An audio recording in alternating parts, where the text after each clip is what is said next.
Welcome back to Rock Stardust. My name is Robbie. Today we're going to have a look at the Jam Setting Suns, one of my favourite records. In fact, one of the first records I ever bought, when I was a young guy, about 12 years old. I actually bought it on cassette, I think. And it left a very, very marked impression on me. I was really captivated by it. Just even the cover work, and listening to the sound of the instrumentation and the songs and the way they came across was just awesome and awe-inspiring. They had a special chemistry. You had Paul Weller on guitar, vocals, and obviously the genius chief songwriter of the band. You had Bruce Foxton on bass guitar and vocals, and you had the awesome Rick Buckler on drums. Very underrated drummer. Absolutely goes under the radar. So they had it all going, and an amazing chemistry, both on stage and in the studio. And there were more than just a punk band or a rock band. There was something more to them. They had their own sort of chemistry and sound. And to me, Setting Suns is the album that really sets them apart. Even though they obviously did All Mod Cons prior to this album, which is a great album too. Had some fantastic songs. Down on the tube station at midnight. I think Paul Weller was only 20 years old when he wrote that, and that really set him apart as a songwriter. But when it came to doing Setting Suns, so this was the fourth album they were going to release within a 2.5 year period, which is quite astonishing. Very prolific, and when they started this album, again, Paul Weller was 21 years old. Now, the first single to be released from it was Eaton Rifles. That was the only single to come off the album, and it's a fantastic track. It really is. It's got so much to it, and I'll get into more of that soon. But I'll go through the album. It was conceived initially as a concept album about childhood friends that reunited later on in life as adults and realized how they had changed and all the working in with that. So a lot of the songs cover off that material, and when it comes to the album itself,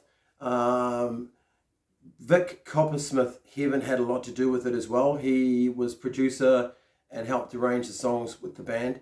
And must have done, if you think back, they were still quite young. The way the sophistication of this album and the way that the tracks are recorded, he had a big part to play in sort of guiding them along the way. So it starts off with Girl on the Phone, which is awesome. It starts with that phone tone ringing, and memories to me from this track are that pulsating bass line and that sort of new wave sounding punky guitar from Weller and the way the drums came in as well. I think it's great. It's got a drive to it. The lyrics really bring you in as well, because it's obviously about a girl that's obsessed with a guy, and in this case Paul Weller, and she's like she knows where I get my shirts, where I get my pants, where I get my trousers, where I get my socks, my leg measurements and the size of my cock. I mean, come on, that's pretty classic, So then after that song goes into Thick as Thieves, which is one of my favorite tunes, and I think that's where the band sounds so tight together. There's a really, really strong vocal work out there where I love the Paul Weller and Bruce Foxton's vocals together when they do their choruses harmonized or even singing in the same key. They just blend in so well. It's a great song. Again, talking about that friendship piece, of changing through life from being a child through to an adult. But that old thing with your mates, it's thick as thieves, You do anything for each other, for your close friends. So that's a cool track. Obviously coming into that, Private Hell follows that up, which is quite dark song. And it's about middle-aged housewife who's just getting through life taking Valium. So again, amazing insight for a 21-year-old to write a song on that sort of piece. And I really like that track too. But then you get into Little Boy Soldiers, which I have amazing memories of. That was incredibly inspiring. It's a great song. It builds up. It's got that marching beat at the start, and it's sort of it's got this nice quiet sort of build up. Little Boy Soldiers. It's epic, really. This track. I think it's underrated. It's strong. It's a really strong, powerful song. And the way again, it's a special jam sound. I can't define any other band that sounded quite like them. They really were apart from their peers in many ways, and obviously became hugely successful. But there's elements here, and I think much of it is attributed to the chemistry of the band and the way they play the instruments. But also, obviously, having Paul Weller there with such insightful lyrics. We ruled the world. We killed and robbed the fucking lot, but we don't feel bad. I mean, that's just unreal, really. Man, I mean, after that you've got, Wasteland, which I really love. I love. It's probably the only recording of a song where the recorder sounds such a good sound to it. It's normally a dreadful instrument. I mean, everyone that had to learn that at school, it's just a nightmare. It sounds awful, but in this case, it works. It's got a real charming quality. It's a really special sort of happy but vibe to it that's quite uplifting. Even though again the song is really covering off that whole experience of youth and how things change for the good and the bad, but I really like Wasteland. I think it's a great track, and it's a special song. One that doesn't get talked about, but it fits on this album so well because it breaks up the tension from the other songs. And I'm going to give Wasteland a plug. Burning Sky is a great track. It's very menacing. That Paul Weller guitar that kicks in is very attacking and inspired, but very, very abrasive, and it sort of sets the song up. It's a very good song, Burning Sky. You're going into Smithers Jones. Well, Bruce Foxton wrote that song, and what a great song it is, and reflection on working for the big company, or and dedicating your life to it, and then suddenly finding out that you don't have a job, which is devastating, and he portrays that so well. So it's a really well written song.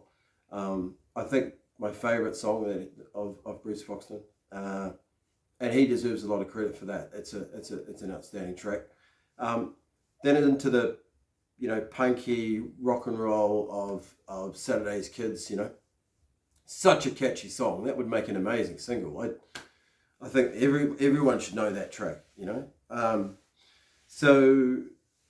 Saturday's girls work in Tesco and Woolworths, wearing cheap perfume because that's all they can afford. It's a real play on English life at that time, around that sort of 1979 period, and the working class in particular. I think Saturday's Kids is a fantastic song. More people should hear that. As far as a commercial piece, that really is so catchy. I think the Eton Rifles would be one of my favourite top jam songs of all time. I think it's absolutely awesome. This, again, for Paul Weller at 21 to be able to have such an insightful understanding of the class system and how to look at it from a songwriting perspective and storyteller, it's an incredible track. And again, those powerful chanting vocals, and obviously about that sort of elite public school life there at Eton. I love that line too, especially also being a Kiwi. All that rugby puts hairs on your chest. What choice have you got without a tie or a crest? Is amazing. amazing. Really awesome lyric. It's an inspired song. It's a fantastic track. Eating Rifles, just awesome. It was the only single released off the album, and it was their first top 10 hit in the UK, and it would go on for more and more success. So it was a real pivotal track, and defines the Jam, really does. You know, the special qualities of the Jam. I think Heatwave is a great track too, just as a, you know, a way to close out the album. Obviously a cover of the, you know, Martha and the Vandellas. You know, I really like it as a track, as a cover version. I think that brings out that love of soul from Paul Weller as well, and the band's really tight. So it's a nice way to close out the album. And yeah, it's a very good cover. The Jam Setting Suns, I think this is an album that every rock music, you know, lover should have. The Jam Setting Suns. I'm surprised it didn't crack on in America more. Probably because the English, you know, nuances of the material maybe didn't sort of connect the same way there around that time in 1979. But it's an album that, if you haven't heard it, absolutely get hold of a copy. Check it out online. You know, listen to those songs. It's just a fantastic record. And again, the Jam did other great records as well, obviously. They're an amazing band. Hey, that was the Jam Setting Suns. Just a fantastic album. Thanks for tuning in. Please do like and subscribe if you like this kind of material. And leave your comments in the comment section. You know, your favourite Jam songs, or your thoughts on Setting Suns as an album, and just general thoughts on the band. Hey, we'll see you next time. Thanks for checking in. Cheers.